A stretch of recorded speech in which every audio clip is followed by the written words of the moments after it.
Merci de nous recevoir chez vous, mesdames et messieurs, pour vous informer. Bienvenue dans ce journal. Les titres.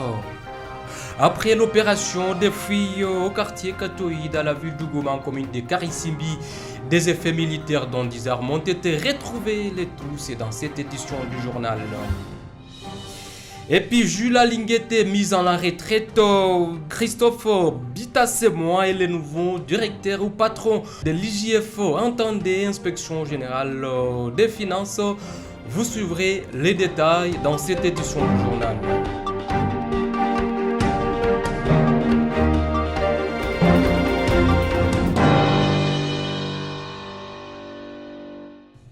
Goma, pour commencer cette édition du journal, le maire de la ville de Goma vient de présenter à la presse locale des effets militaires, 10 armes au quartier Katoï en commune de Karisimbi. Il s'agit bien évidemment des 10 armes, des chargeurs garnis, mais aussi 3 grenades. Juliet Katembondalieni indique que ces résultats émanent de patrouilles menées dans cette partie de la ville de Goma. Il a indiqué que des armes ont été retrouvées dans des maisons d'habitation et a précisé que certains habitants seraient déjà aux arrêts pour des précisions quant à cette situation.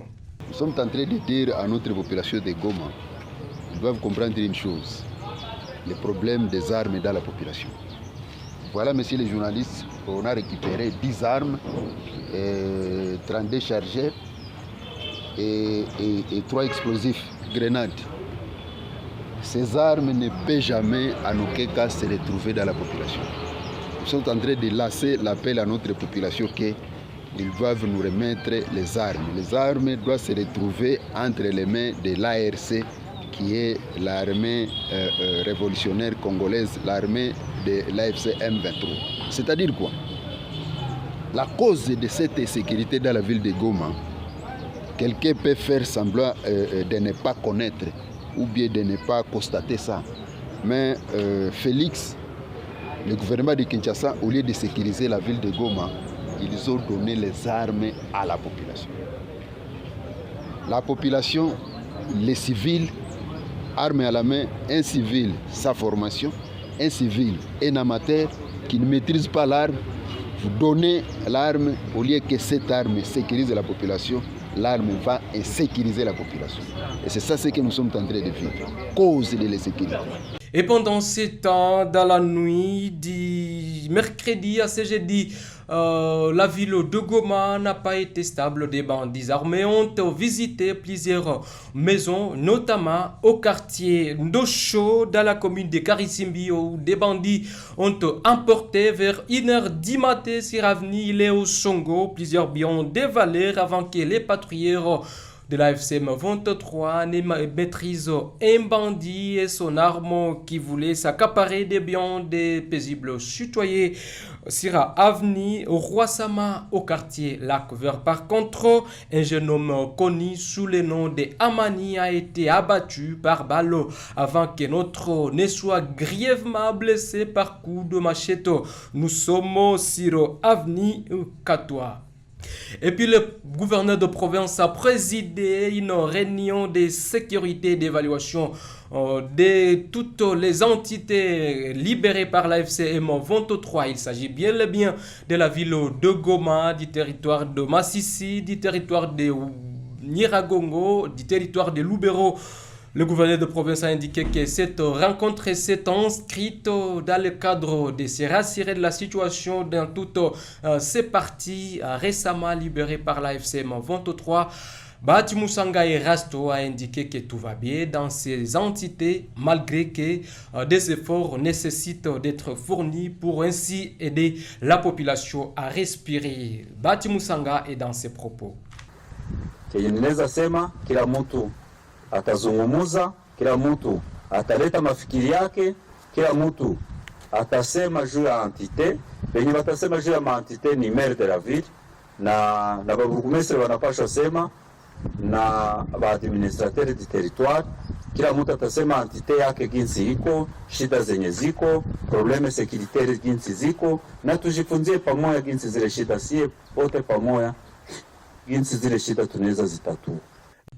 Et l'administrateur du territoire de Lubero qui était présent à ces assises a indiqué que cette rencontre valait la peine d'être tenue car elle permettra l'ouverture de la route Luofu jusqu'à Bunyantengue afin de permettre aux habitants de son entité de bien mener leurs activités génératrices de revenus. Il est dans ses propos. Barabara inaomba ifunguliwe tangu Luofu tufike Pita Kongo tuende mpaka Bunyatenge na tufike Musia, kusema passage kuwe fluide pale. Tunakuwa vile vile na probleme nyingine ni barabara kutoka Kirumba mpaka Kamandi Lake, pale watu wanatembea na moto, iliomba kutia nguvu kidogo kusema ile barabara vile vile tuifungule. Nayo ni douane, watu wanabeba mizigo kwa moto makafe, aloke tukafungulile barabara kafe zitakuwa zinaenda magari. Et puis la vie revient petit à petit à Saké. Dans le groupement Kamuronza, nous sommes dans le territoire d'Omasisi, en province du Nord Kivu. Bien entendu, après plus de 6 mois passés dans différents camps de déplacés autour et dans la ville de Goma, les habitants de Saké ont regagné respectivement chacun son domicile. Ces derniers saluent les avancées des activités qui reprennent petit à petit et pensent que les gouvernements en place devrait améliorer la situation socio-économique dans cette partie pour qu'il leur permette de nouer le debout des mois. Il s'allie également la réhabilitation de la route Saké-Massissi-Walikale, mais aussi les avancées sécuritaires dans cette partie. Il s'exprime tour à tour dans ses propos. Barabara kuharibika sana, ilikuwa natuampeshe kufika haraka kwenye tuko naenda na hatutaweza tembeza vizuri sababu barabara inaharibika sana. Ile kwanza mimi napiga asante sana. Ingine yenye mimi nafurahia kuona tungizi inchi inasimama pia. Ya tatu yenye mimi nafurahia tu kadogo ndio tuanza lima na njala zilikuwa zinatuluma. Kuona kwanza tuko tunapita mbarabara kuna mwanatunyanyasa, ile mimi nashukuru Mungu.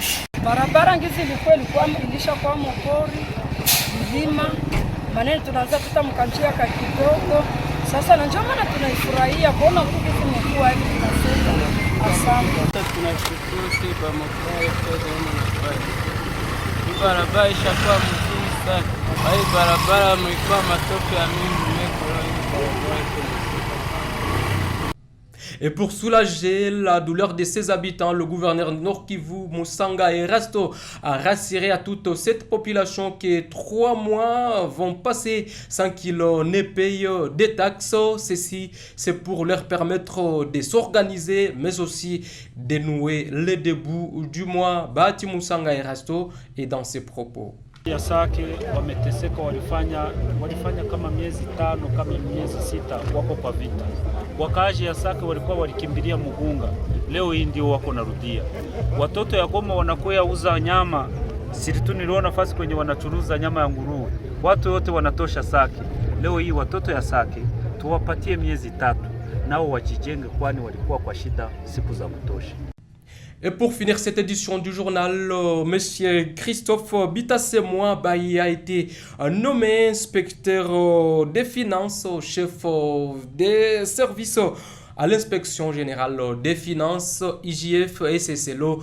Une ordonnance présidentielle, lui, mercredi dernier, aux antennes de la radio-télévision nationale congolaise RTNC en sigle remplace à ses postes Jules Alingueto, mise en retraite dans le même texte. Emmanuel Chibingu Nsenga a été nommé inspecteur général adjoint de l'IGF. Disons que Christophe Bitassemois est docteur et détenteur d'un diplôme d'études approfondies en économie et développement à l'Université catholique du Congo. Inspecteur des finances, de formation, il a exercé des fonctions dans les administrations, entreprises et établissements publics en République démocratique du Congo. Il a enseigné également dans des établissements publics en République démocratique du Congo, mais aussi dans des universités et institutions supérieures du pays. Avant sa nomination, il occupait le poste d'inspecteur général de finances. chef des brigades des provinces et entités territoriales. Voilà donc, mesdames et messieurs de Youbi Medias qui vient mettre un terme à cette édition du journal. Merci à vous tous de nous avoir regardés de partout où vous êtes dans ce monde. N'hésitez pas de vous abonner à toutes les plateformes de Youbi Media pour plus d'actualité. Au revoir.